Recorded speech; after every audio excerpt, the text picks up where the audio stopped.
আসসালামু আলাইকুম বন্ধুরা, সবাই কেমন আছেন? আপনারা আশা করব সবাই ভালো আছেন।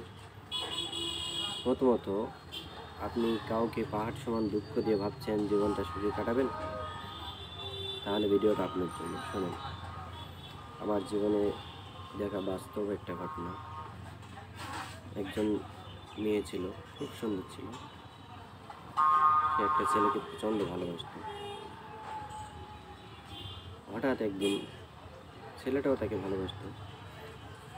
ছেলেটাকে পাহাড় সমান দুঃখ দিয়ে সে নিজের সুখ খোঁজার জন্য অন্য আরেকজনকে বিয়ে করে। মোটামুটি তাদের সংসার খুব ভালোই চলছিল।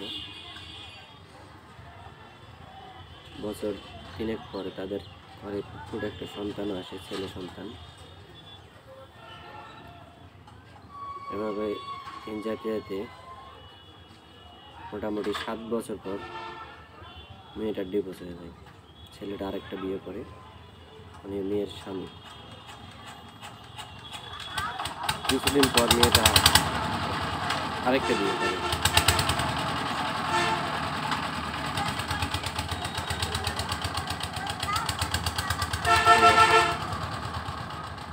মেয়েটা যখন আরেকটা বিয়ে করে,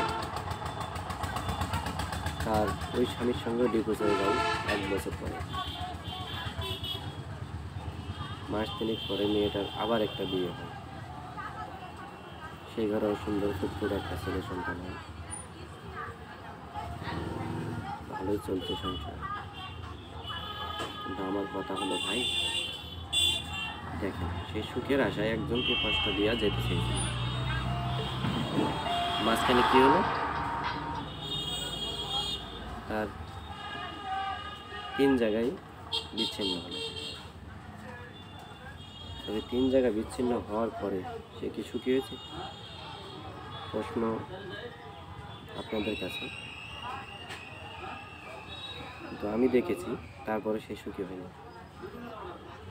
এই জন্য কাউকে পাহাড় সমান দুঃখে দিয়ে কোনোদিন কেউ সুখী হইতে পারে না। কথাটা আপনারা মনে রাখবেন।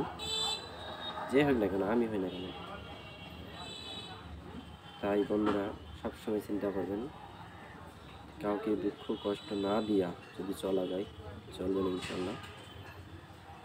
জীবন কাউকে থেমে থাকবে না, তবে সেভাবেই চলবেন যাতে পাহাড় সমান কষ্ট কাউকে না দিতে হয়।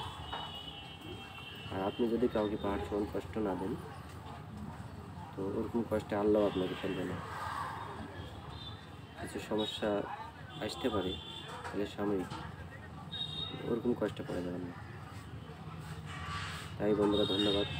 আবারও বলছি, ভিডিওটা দেখছেন এতক্ষণ পর্যন্ত। আর আপনাদের ধন্যবাদ এই জন্যই দেবো, আমার ভিডিওগুলো যদি আপনারা না দেখেন তাহলে কিন্তু ভিডিও চলবে না। তাই অসংখ্য ধন্যবাদ আপনাদেরকে ভিডিওটা ফুল দেখার জন্য। যারা ফুল ভিডিও দেখছেন অবশ্যই লাইক কমেন্ট করবেন, আমি যেন সেই ভাইদের বাড়ি থেকে ঘুরে আসতে পারি। আর সেই ভাইদের আইডি যেন আমার সামনে আসে, সেই ভাইয়ের ভিডিও যেন আমার সামনে আসে, আমি যেন দেখতে পারি। ভিডিওটা দেখার পর কী বলবো এরকম মন্তব্য যেন আমিও করতে পারি। আসসালামু আলাইকুম, সবাই ভালো থাকবেন, সুস্থ থাকবেন, সবাইকে নিয়ে ভালো থাকবেন। আল্লাহ হাফেজ।